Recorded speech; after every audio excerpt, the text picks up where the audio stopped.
Hi everyone, कैसे हैं आप सभी। Welcome to UGC net Guru channel. देखिए, आज का जो हमारा टॉपिक है वो पर्टिकुलर लॉजिकल रीजनिंग यानी कि यूनिट आपकी 6 रीजनिंग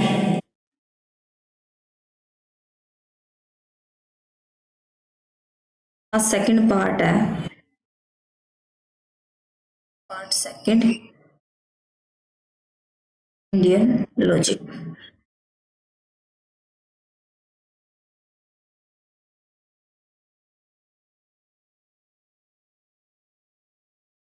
ठीक है, देखो इसमें हम करने वाले हैं फर्स्ट, जो मैंने आपको रोमांस करवाए थे या लॉजिकल रीजनिंग करवाई थी, उसके बिहाफ पे हमारा इंडियन सिस्टम निकलता है।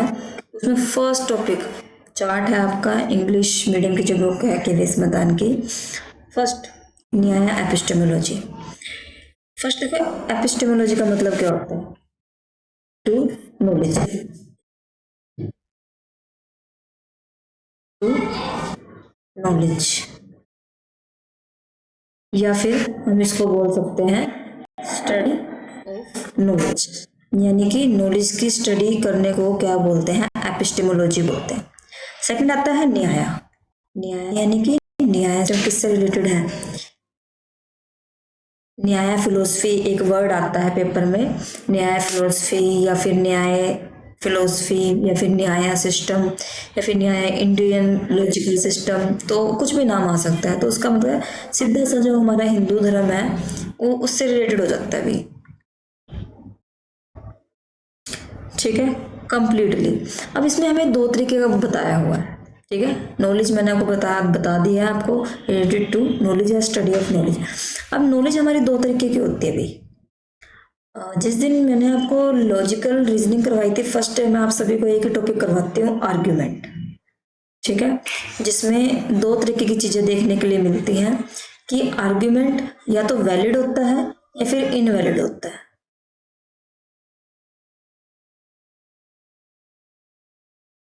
आर्ग्यूमेंट या तो वैलिड होता है या फिर क्या होता है? इनवैलिड होता है। वैलिड, अब मैंने आपको एक चीज बताई हुई है कि जो चीज वैलिड है या तो वो एक्सपायर है या फिर नॉन एक्सपायर है। इन सेकंड वे, जो चीज वैलिड है वो क्या है? वो नॉन एक्सपायर है, और जो चीज इनवैलिड है वो चीज क्या है? एक्सपायर। जैसे मैंने आपको एग्जांपल दिया हुआ है, मेडिसिन का एग्जांपल, और साथ में फूड आइटम्स का एग्जांपल। ये चीज क्या है? अगर मेडिसिन और हमारे सही है, ठीक है, खाने योग्य है, तो वो चीज क्या है? वो चीज वैलिड है। अगर वो खराब हो चुके हैं, डेट इनके एक्सपायर हो चुके हैं, तो वो चीज क्या हो जाएगा? इनवैलिड हो जाएगा। ठीक है, अब देखो न्याय फिलोसफी के अंदर वैलिड जो हमारी नॉलेज होती है उसको 4 पार्ट्स में डिवाइड किया गया। क्वेश्चन आ चुका है कि भाई न्याय सिस्टम में कितनी नॉलेज को एक्सेप्ट किया गया है। तो फर्स्ट आपका प्रत्यक्ष, सेकंड आपका अनुमान, थर्ड आपका उपमान, और फोर्थ आपका शब्द। ठीक है, प्रत्यक्ष यानी कि जो भी चीज हम देखते हैं, या तो डायरेक्ट नॉलेज या फिर इनडायरेक्ट नॉलेज, दो तरीके से आती है हमें इसके अंदर नॉलेज, या तो डायरेक्ट नॉलेज या फिर इनडायरेक्ट नॉलेज। अब प्रत्यक्ष को भी आगे 2 पार्ट्स में डिवाइड किया गया है अभी। देखो, प्रत्यक्ष की 2 स्टेजेस होती हैं। फर्स्ट इनडेटर्मिनेट, जिसके अंदर हम सिर्फ किसी भी प्रॉब्लम का सिर्फ ओवरव्यू देखते हैं, और डेटर्मिनेट क्या होते हैं? जिसका हम इन डेप्थ स्टडी करते हैं, जिसकी हम इन डेप्थ स्टडी करते हैं। जैसे अगर मैं किसी को अपना घर जो है सिर्फ बाहर से दिखा रही हूँ, तो मैं क्या बोलूंगी? देखो ये मेरा घर है, उसका सिर्फ ओवरव्यू दूंगी। और डिटरमिनेट क्या हो जाएगा? मैं इन डेप्थ घर के अंदर ले जाकर आपको हर एक चीज दिखा रही हूँ कि ये चीज यहाँ पे है, ये चीज वहां पे है। वो चीज क्या हो जाएगी? आपकी डिटरमिनेट हो जाएगी। ठीक है, नेक्स्ट देखो, हमारा सेकंड आपका अनुमान है, जिसको मैं बाद में एक्सप्लेन करूंगी। उसके बाद आता है हमारा उपमान। उपमान क्या होता है अभी? जब हम किसी चीज की तुलना करते हैं, जब हम किसी चीज की तुलना करते हैं, और तुलना जो होती है ना, हमेशा किसी भी वैलिड चीज से होते हैं, कभी भी इनवैलिड चीज से हम किसी की भी चीज की तुलना नहीं करते हैं, ठीक है। कंपैरिजन,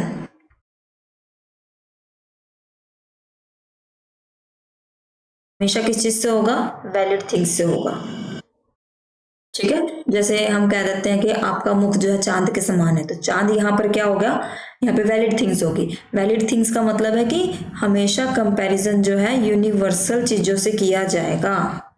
यूनिवर्सल और पर्टिकुलर मैंने आपको बताया हुआ है। नेक्स्ट देखिए शब्द क्या होता है।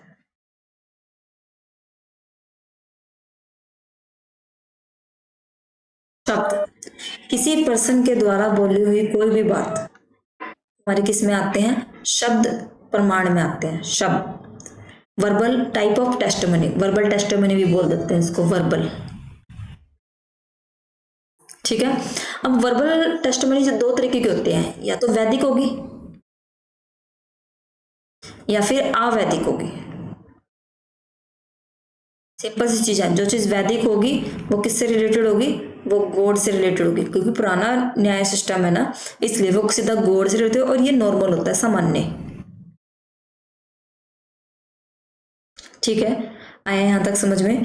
अब क्वेश्चन इसका क्या आया हुआ है, क्वेश्चन आया है कि न्याय सिस्टम ने या न्याय फिलोसफी ने किन चार प्रमाण्स को जो है एक्सेप्ट किया है। तो फर्स्ट आपका प्रत्यक्ष, सेकंड अनुमान, थर्ड उपमान और फोर्थ है शब्द। क्वेश्चन ये भी आया हुआ कि न्याय फिलोसफी ने किन दो प्रमाण्स को जो है रिजेक्ट किया है,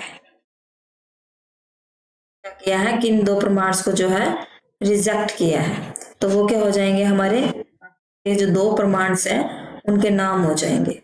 जैसे कि मैंने आपको बताया भी हुआ है, इनवैलिड, इनवैलिड यानी कि अनुपलब्धि, और आपका अर्थापत्ति।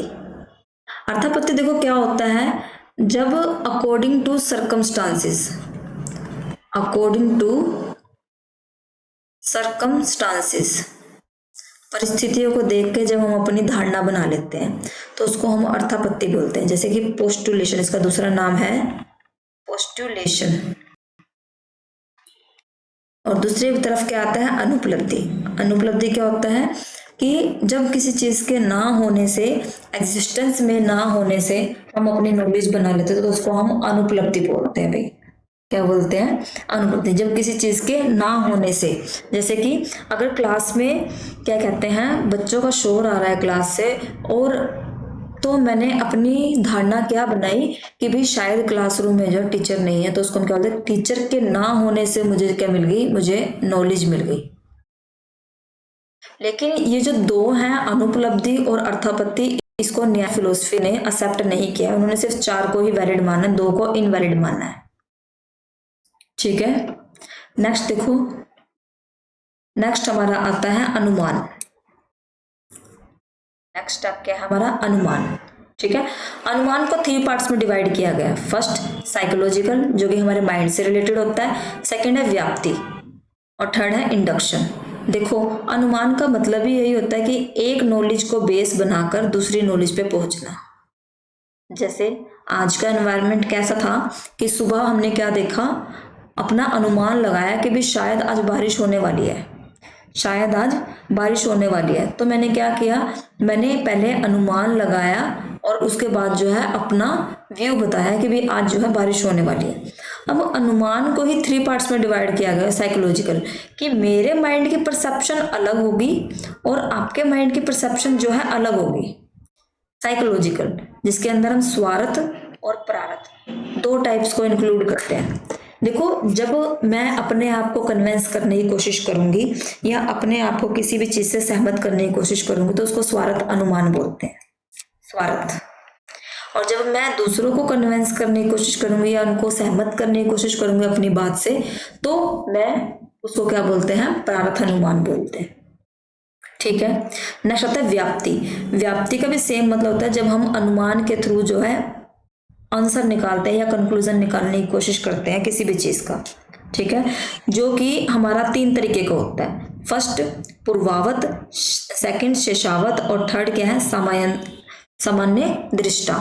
देखो पूर्वावत क्या होता है, जब किसी चीज से रिलेटेड पहले मैं कोज को देखती हूँ, कोज, और उसके बाद क्या देखा मैंने इफेक्ट देखा।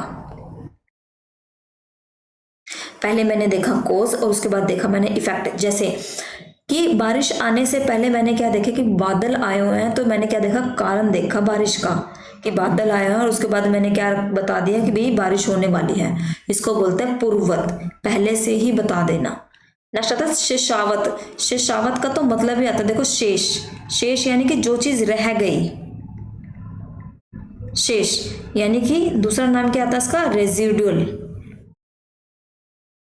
शेषावत, शेषावत जो चीज शेष रह गई। जैसे हम अगर घर के अंदर हैं और घर के बाहर जाके देखें कि सारी सड़क जो है गीली हो रखी है, तो हम क्या सोचेंगे कि शायद जो है बारिश आई होगी, शायद जो है बारिश आई होगी। अनुमान तो मैंने यहाँ भी लगाया, लेकिन यहाँ अनुमान कैसे लगाया, यहाँ मैंने पहले इफेक्ट को देखा है और उसके बाद मैंने कारण ढूंढने की कोशिश की कि भी शायद जो है बारिश आई होगी।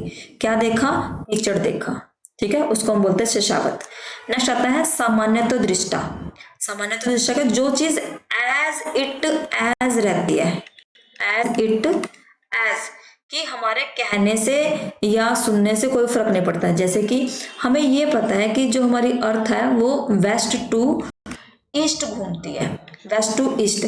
आप चाहे उसको क्रिटिसाइज करो, चाहे आप उसको एक्सेप्ट करो, चाहे एक्सेप्ट ना करो, तो भी वो ऐसे ही घूमेगी। सूरज अगर ईस्ट से निकलता है या पूर्व से निकलता है, तो वो पूर्व से ही निकलेगा। हमारे कहने से या तुम्हारे कहने से वो चीज चेंज नहीं हो जाएगी। सामान्य तो दृष्टा, जो चीज एज इट इज रहती है, हमारे कहने से बावजूद भी हम चाहे एक्सेप्ट करें उन चीजों को, चाहे उन चीजों को एक्सेप्ट ना करें। आया भाई समझ में। सामान्य तो दृष्टा। पूर्वावत क्या होता है, जब हम पहले किसी चीज का कारण देखते हैं और उसका बाद में सोल्यूशन देखते हैं कि भी क्या सोल्यूशन रहा या इफेक्ट रहा उसका।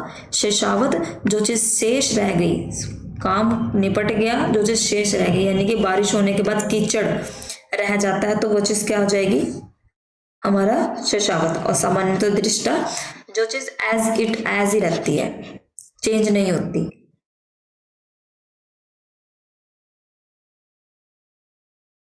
ठीक है, नेक्स्ट देखो,